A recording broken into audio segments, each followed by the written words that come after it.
नमस्कार साथियों, स्वागत है आपका हमारे YouTube चैनल में। मैं हूं अशोक कुमार और आज हम जानने वाले हैं म्यूचुअल फंड के बारे में। म्यूचुअल फंड क्या है, ये कितने प्रकार की होती है, ये किस तरह से काम करती है, ठीक है। तो चलिए वीडियो को शुरू करते हैं। वीडियो को शुरू करने से पहले अगर आप इस चैनल में नए हैं तो चैनल को सब्सक्राइब करके बेल आइकन को ऑल कर लें और वीडियो अगर पसंद आए तो वीडियो को लाइक कर दीजिए। चलिए वीडियो को शुरू करते हैं। तो म्यूचुअल फंड को जानने से पहले मान लीजिए हम कहीं ना कहीं काम करते हैं, ठीक है। आप भी काम करते होंगे, हम भी काम करते हैं। तो काम जब हम करते हैं तो हमारा जो सपना होता है वो धीरे धीरे बड़ा होता है। मान लीजिए हम आज टू व्हीलर में सफ़र कर रहे हैं तो हमको चाहिए फोर व्हीलर। मान लीजिए हम छोटे से घर में रहते हैं तो हमको चाहिए बड़ा सा घर, ठीक है। उसके बाद कुछ दिनों के बाद शादी होगी, शादी के बाद बच्चे भी होंगे तो बच्चों के एजुकेशन के लिए, बच्चों की शादी के लिए, ठीक है। और उसके बाद जब हम रिटायर होंगे तो रिटायर के टाइम पर भी हमको कुछ पैसा चाहिए, तो इसके लिए हमें पैसा जोड़ना पड़ता है, ठीक है।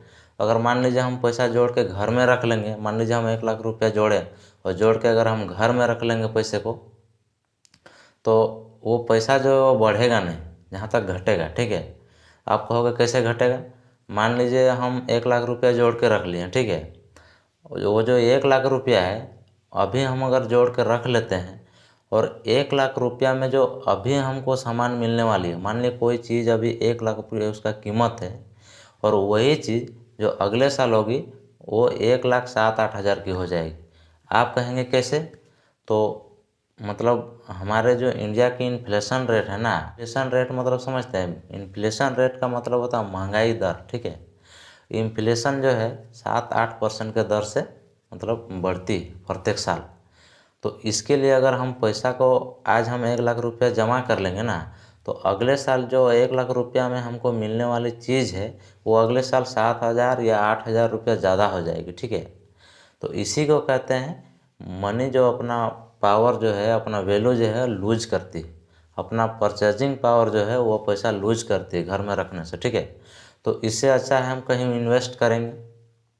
तो इन्वेस्ट करने के लिए बहुत सारे ऑप्शन हैं हमारे पास, तो एक एक करके सबको जानते हैं। तो पहला है फिक्स डिपॉजिट, ठीक है।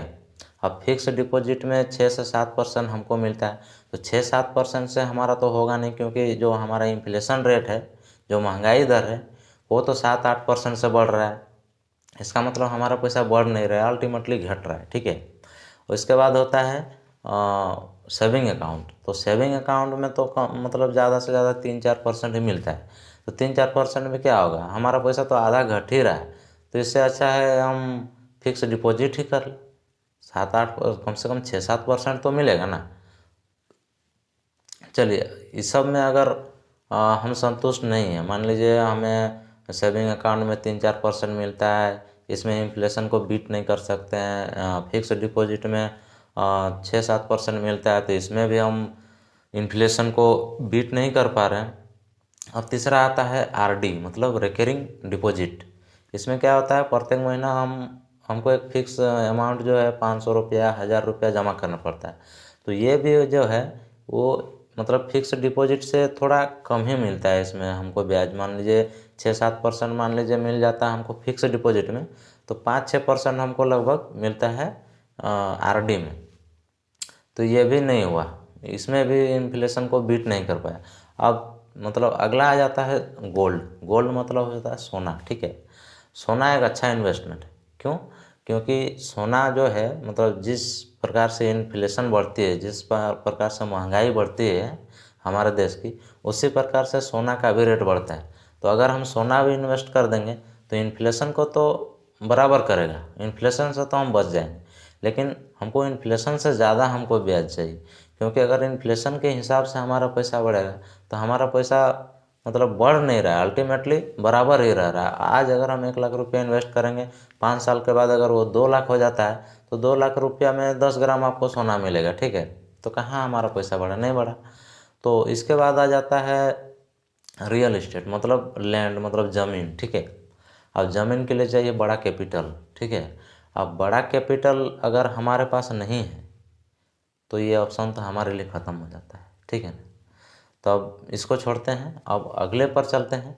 अब अगला होता है क्रिप्टो, मतलब बिटकॉइन। अब बिटकॉइन जो है ये भी एक इन्वेस्टमेंट है, लेकिन इसको जो है हमारे जो इंडिया की सरकार है, भारत सरकार है, इसको 100% अभी लीगल नहीं मानी है, मतलब मान्यता प्राप्त इसको नहीं, इसलिए यहाँ सेव नहीं होगा, हमारा जो इन्वेस्टमेंट है ये सेव नहीं होगा। ठीक है, अब इसके आगे चलते हैं। इसके आगे होता है स्टॉक मार्केट। ठीक है, अब स्टॉक मार्केट में पैसा इन्वेस्ट करने के लिए हमको बहुत सारे मतलब ज्ञान अर्जित करने होंगे, मतलब बहुत सारे चीज़ें सीखने पड़ेगी, फंडामेंटल एनालिसिस, कैसे हम अच्छे शेयर पिक कर पाएंगे। मान लीजिए हम खराब शेयर में पैसा डाल दिए तो हमारा पैसा बढ़ने के बजाय घट जाएगा, तो इसके लिए हमको बहुत सारी चीज़ें सीखनी पड़ती है। तो क्यों ना हम ऐसा कोई चीज़ मतलब देखें जिसमें हम सिर्फ पैसा लगाएंगे और मतलब वो पैसा कोई और हैंडल करेगा, लेकिन हमको ब्याज उतना ही मिलेगा, थोड़ा कम हो सकता है लेकिन उतना ही मिलेगा। ठीक है, तो इसके लिए है म्यूचुअल फंड। ठीक है, अब ये म्यूचुअल फंड क्या है, तो म्यूचुअल फंड को एक एग्जांपल से समझते हैं। ठीक है, मान लीजिए आपके पास 500 रुपया है। ठीक है, और ये 500 रुपया जो है, तो 500 रुपया को आप सोचते हैं कि डाइवर्सिफाई करके लगाएं, मतलब अलग अलग कंपनियों में लगाएं, ताकि जो हमारा जो इन्वेस्टमेंट है एक कंपनी में ना होकर ज़्यादा कंपनी में लगे, तो एक कंपनी अगर अपना परफॉर्मेंस ठीक नहीं करती है, मतलब वो अगर घाटे में जाती है, तो हमारा जो दूसरा कंपनी है, दूसरा तीसरा है, वो इस घाटे को कवर कर सकती है। ठीक है, और मान लीजिए थोड़ा सा पैसा हम सोना में लगा सकते हैं, थोड़ा सा पैसा हम डेप्ट में लगा सकते हैं। ठीक है, इसमें तो थोड़ा हमारा जो इन्वेस्टमेंट है वो थोड़ा सिक्योर और हो जाता है। ठीक है, तो 500 रुपया में शेयर खरीदने अगर हम जाएंगे, तो मान लीजिए हमको रिलायंस का शेयर खरीदना है, मान लीजिए TCS का खरीदना है चाहे या इन्फोसिस का खरीदना है, तो रिलायंस का एक शेयर का दाम है 2600 रुपया। ठीक है, अब 2600 रुपया मेरे पास तो है नहीं, मेरे पास है 500 रुपया। तो हमारे जैसे और आपके जैसे बहुत सारे लोग हैं जो कम पैसों से शुरुआत करना चाहते हैं और उनको भी ज़्यादा डाइवर्सिफाई चाहिए। ठीक है, तो इसी चीज़ को मतलब सॉल्व करती है म्यूचुअल फंड की कंपनियाँ, जिसे हम AMC कहते हैं। AMC का मतलब होता है एसेट मैनेजमेंट कंपनी। ठीक है, वो क्या करती है, थोड़ा थोड़ा पैसा बहुत सारे लोगों से लेती है, और मान लीजिए 1000 रुपया करके 1000 लोगों से ली। ठीक है, तो पूरा उनका 10 लाख रुपया हो गया। अब 10 लाख का वो जब चाहे जैसा शेयर चाहे वो खरीद सकती है। ठीक है, और जितनी भी कंपनी में चाहे उतनी कंपनी में लगा सकती है। तो इसीलिए वो क्या करती है, वो जो एसेट मैनेजमेंट कंपनियां होती है उसके अंदर में होते हैं फंड मैनेजर। अब वो फंड मैनेजर क्या करते हैं, फंड मैनेजर रिसर्च करते हैं अच्छे शेयर्स के लिए, चाहे तो डेप्ट फंड, मतलब ज़्यादा से ज़्यादा रिटर्न लाने के लिए वो रिसर्च करते हैं। उनका ज़्यादा एक्सपीरियंस होता है, 5 साल 10 सालों का एक्सपीरियंस होता है उनके पास। तो उनके लिए जो ये MC जो कंपनियां होती है, एसेट मैनेजमेंट जो कंपनियां होती है, वो अपना फंड मैनेजर को सैलरी देने के लिए और जो उनका कंपनियों का खर्चा है वो चलाने के लिए हमसे थोड़ी सी कमीशन लेती है। उसे हम एक्सपेंस रेशियो कहते हैं। ठीक है, वो 0.25 से लेकर के 2% तक हो सकता है। सबकी अपनी अपनी एक्सपेंस रेशियो है, वो अलग अलग हो सकता है अलग अलग कंपनियों का। ठीक है, तो अब थोड़ा समझते हैं कि RRT मतलब रिटर्न रिस्क और टाइम। ठीक है, अब मान लीजिए आप शेयर मार्केट में इन्वेस्ट करते हैं 500 रुपया, तो आप कितना उम्मीद करते हैं, कितना मतलब आपको रिटर्न चाहिए, 10% का, 20% का, कितना आपको रिटर्न चाहिए। मान लीजिए आपको चाहिए 20% का रिटर्न। ठीक है, कि भैया हम तो 500 रुपया लगाए हैं, हमको 20% का रिटर्न चाहिए। तो देखिए, आपको 20% का रिटर्न मिलेगा, लेकिन आपको उसी तरह से रिस्क भी लेना पड़ेगा। ठीक है, मान लीजिए आप 10% का रिटर्न उम्मीद करते हैं, तो उसी तरह से आपका रिस्क भी कम हो जाता है। जितना आपको मतलब रिटर्न चाहिए उतना रिस्क लेना पड़ेगा। अब तीसरा आ जाता है टाइम। अब टाइम क्या है, मतलब म्यूचुअल फंड में टाइम बहुत ज़्यादा मतलब मायने रखता है, क्योंकि आप जितना लंबे टाइम तक आप म्यूचुअल फंड में मतलब इन्वेस्ट करते हैं पैसा, उतना आपका रिस्क कम हो जाता है, और जो मतलब आपका इन्वेस्टमेंट है उसमें रिटर्न ज़्यादा हो सकता है। ठीक है, लंबे समय में जो कंपाउंडिंग है वो ज़्यादा काम करती है। ठीक है, तो छोटे समय के लिए कंपाउंडिंग काम नहीं कर पाता है। तो अब समझते हैं कि म्यूचुअल फंड कितने प्रकार के होते हैं। तो म्यूचुअल फंड जनरली 3 प्रकार के होते हैं। एक होते हैं इक्विटी म्यूचुअल फंड, और दूसरे होते हैं डेब्ट म्यूचुअल फंड, और तीसरे होते हैं हाइब्रिड म्यूचुअल फंड। ठीक है, पहले समझते हैं डेब्ट म्यूचुअल फंड को। ठीक है, तो मान लीजिए आपके पास पैसा है, बहुत ज़्यादा पैसा, मान लीजिए 5 लाख 10 लाख रुपया है, और आपको 10-15 दिन के बाद किसी को देना है, ठीक है। तो आप सोचते हैं 10-15 दिन का जो समय है, इस बीच हमारे को अगर कुछ परसेंटेज मिल जाता है तो बहुत अच्छा रहेगा। तो इसके लिए आपका है लिक्विड फंड, ठीक है। आप लिक्विड फंड में पैसा डाल के और फिक्स डिपॉजिट जितना रिटर्न देता है 7-8% का या 6-7% का, आप 15 दिन में ही उतना ही परसेंट निकाल के आप अपना मुनाफा कमा सकते हैं, ठीक है। और डेब्ट म्यूचुअल फंड में क्या होता है, वो गवर्नमेंट बॉन्ड में भी पैसा लगता है। जैसे मान लीजिए सरकार को किसी दिन पैसों की ज़रूरत पड़ी, तो वो म्यूचुअल फंड से पैसा उठा लेगा, उसमें एक बॉन्ड बनेगा, उस बॉन्ड में मतलब जितना परसेंट का मतलब ब्याज देगी सरकार, वो उस बॉन्ड में लिखा रहेगा। आपका पैसा मतलब पूरी तरह से मतलब सिक्योर रहेगा, आपका पैसा कहीं जाने वाला नहीं। उसी तरह से कॉरपोरेट बॉन्ड में भी लगता है, ठीक है। तो ये जो डेब्ट म्यूचुअल फंड है ना, इसमें रिटर्न थोड़ा कम है लेकिन रिस्क भी बहुत कम है, ठीक है। मान लीजिए इसमें आपका 8-9-10% तक आपको रिटर्न मिल सकता है, इसलिए रिस्क भी इसमें बहुत कम है। चलिए अब समझते हैं इक्विटी म्यूचुअल फंड को। अब इक्विटी म्यूचुअल फंड में बहुत सारे मतलब इसमें टाइप आ जाते हैं। जैसे होता है लार्ज कैप म्यूचुअल फंड, दूसरा होता है मिड कैप, तीसरा होता है स्मॉल कैप, उसके बाद होता है मल्टी कैप, फ्लेक्सी कैप, ठीक है। उसके बाद इंडेक्स फंड, ऐसे बहुत सारे होते हैं। अगर आपको ज़्यादा सुरक्षा चाहिए पैसा का, ठीक है, कि आप चाहते हैं कि हम जो पैसा लगाएंगे वो भले थोड़ा कम बढ़े लेकिन पैसा हमारा घटे नहीं, ठीक है। तो और थोड़ा कम समय के लिए लगाना चाहते हैं, मान लीजिए 3 साल के लिए लगाना चाहते हैं, तो इसके लिए आपका लार्ज कैप सही रहेगा, ठीक है। और अगर आप चाहते हैं कि नहीं हम तो 5 साल के लिए लगाएंगे, थोड़ा हमको ज़्यादा भी रिटर्न चाहिए, रिस्क लेने के लिए तैयार है, तो इसके लिए आपका है मिड कैप। मिड कैप मतलब लार्ज कैप कंपनियां जो हैं, जो मतलब कैपिटल में थोड़ा बड़ा है, उससे थोड़ा नीचे वाली कंपनियों को बोलते हैं मिड कैप। जिसका कंपनी का जो कैपिटल होता है वो लार्ज कैप कंपनियों के मुकाबले थोड़ा सा कम होता है, ठीक है। अब उसके नीचे आ जाते हैं स्मॉल कैप। अब स्मॉल कैप में बहुत ज़्यादा रिस्क है, ठीक है, लेकिन जितना ज़्यादा रिस्क है उतना ज़्यादा रिटर्न भी है, ठीक है। अब मान लीजिए आप चाहते हैं कि 9 साल 10 साल या 15 साल 20 साल के लिए हम पैसा लगाएं, तो स्मॉल कैप में लगा सकते हैं, लेकिन इसमें एक नुकसान भी है।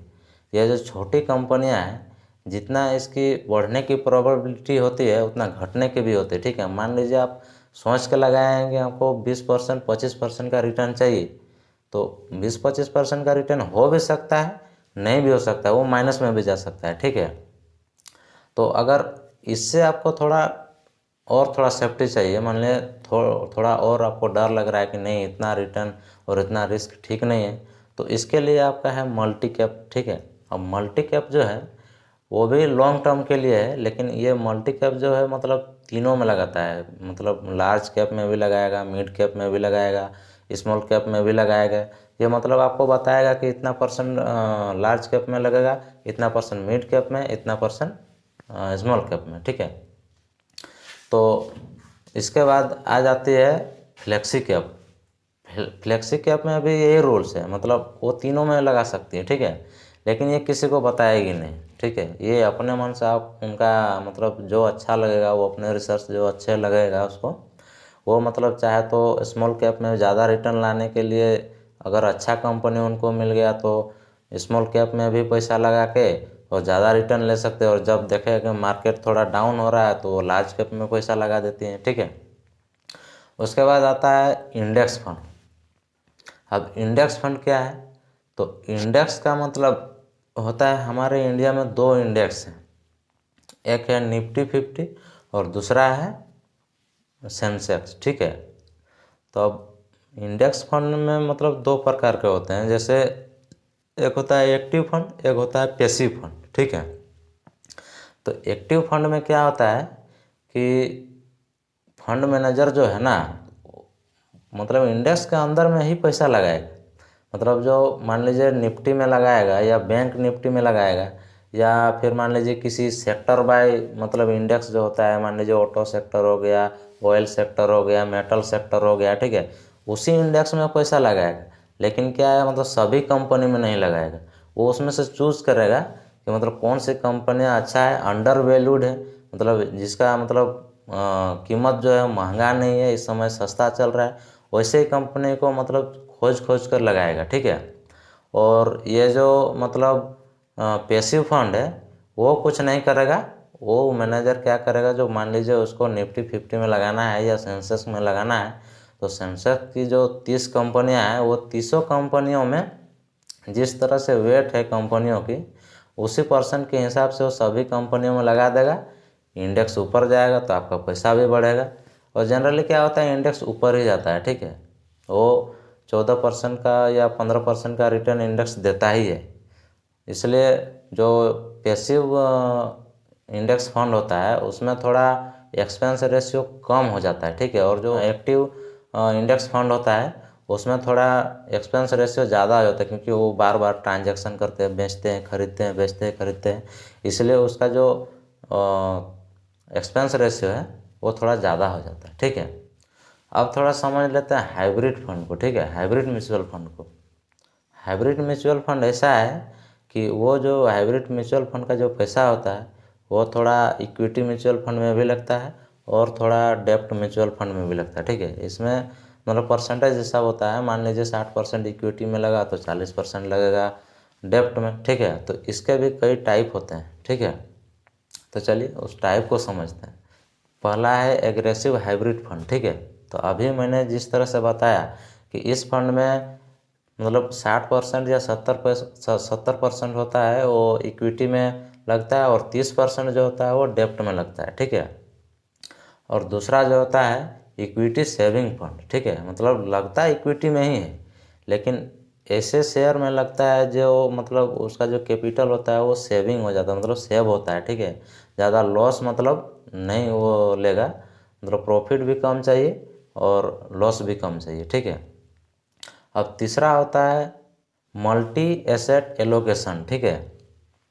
इसमें क्या होता है, मतलब बहुत सारे जो कंपनियां होती है ना, कंपनियों की अपनी अपनी एसेट होती है। ठीक है।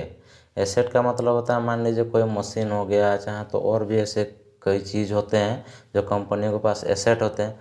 उन्हीं एसेटों में ये पैसा लगाता है, ये फंड जो है उन्हीं एसेटों में पैसा लगाता है, ताकि इसका जो पैसा है वो लूज नहीं हो, बढ़ता ही रहेगा। ठीक है। उसके बाद होता है कैपिटल प्रोटेक्शन फंड। अब ये क्या करता है, अब मान लीजिए इसमें आप 1 लाख रुपया लगाए हैं। ठीक है। अब 1 लाख रुपया में आपका 1 लाख रुपया तो मिलेगा, ये श्योर है। ठीक है। इसमें आप 1 रुपया कम नहीं दे सकते हैं, मतलब बढ़े या ना बढ़े, लेकिन आपका जो कैपिटल है वो 1 लाख रुपया आपका रहेगा ही रहेगा। ठीक है। ऐसे कंपनियों में ये पैसा लगाता है, इसलिए इसको कैपिटल प्रोटेक्शन फंड कहते हैं। ठीक है। अब इसमें और एक चीज़ होती है, जैसा कि एक होता है रेगुलर प्लान और एक होता है डायरेक्ट प्लान। ठीक है। अब डायरेक्ट प्लान में क्या होता है कि जैसे आप शेयर खरीदते हैं। ठीक है। आप किसी ब्रोकर के पास मतलब अपना डीमैट अकाउंट खुलवाए हैं, उसमें से आप सीधे आप किसी कंपनी के, मैंने रिलायंस के, चाहे डीमार्ट हो गया, टीसीएस हो गया, किसी के भी शेयर जो है आप डायरेक्टली खरीदते हैं। ठीक है। ये होता है डायरेक्ट प्लान, माने इसी तरह से होता है डायरेक्ट प्लान। ठीक है। आप डीमैट अकाउंट से सीधा मतलब म्यूचुअल फंड में पैसा इन्वेस्ट करेंगे। और दूसरा होता है रेगुलर प्लान। अब रेगुलर प्लान में क्या होता है कि आपके और म्यूचुअल फंड के बीच में एक तीसरा भी मतलब एजेंट रहेगा, जिसका कमीशन आपको अलग से देना पड़ेगा। उसका भी कमीशन 1% तक हो सकता है। ठीक है। किसी किसी का ज़्यादा होता है, बट 1% होता ही।